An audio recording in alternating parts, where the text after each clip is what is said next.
گزشتہ دنوں دعوت اسلامی کی مرکزی مجلس شورا کے رکن حاجی جنید اتاری مدنی کا دینی کاموں کی ترویج و اشاعت کے لیے افریقی ملک کینیا کا سفر ہوا۔ اسی دوران ممباسا میں قائم جامعۃ المدینہ کی برانچ میں سنت و بھرا اجتماع منعقد کیا گیا، جس میں جامعۃ المدینہ کے اساتذہ کرام و طلبہ کرام کی شرکت ہوئی اور رکن شورا نے سنت و بھرا بیان کیا۔ دعوت اسلامی کے ماحول کو تو ہم دیکھتے ہیں، ہمارے سامنے ہے کہ دعوت اسلامی نے کتنے لوگوں کو عالم بنایا، حافظ بنایا، دین کا مبلغ بنایا۔ آج وہ کتنی سطحوں پر بیٹھ کر دین کی خدمت کر رہے ہیں۔ شوق یہ بڑی چیز ہے۔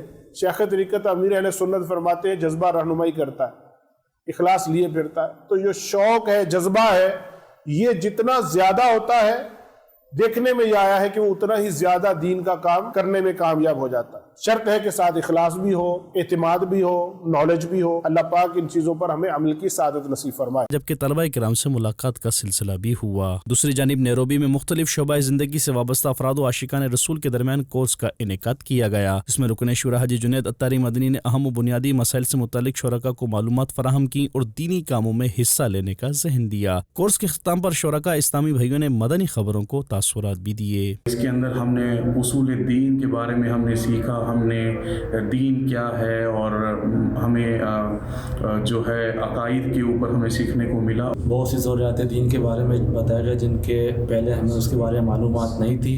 ماشاءاللہ ہم نے بہت کچھ یہاں پہ سیکھا، اور پہلے جو ہمیں نہیں پتہ تھا دین کے بارے میں اور فرض علوم کی بہت ساری چیزیں تھیں عقیدے کے بارے میں اور اسلام کے بارے میں، وہ ہم نے سیکھی ہیں۔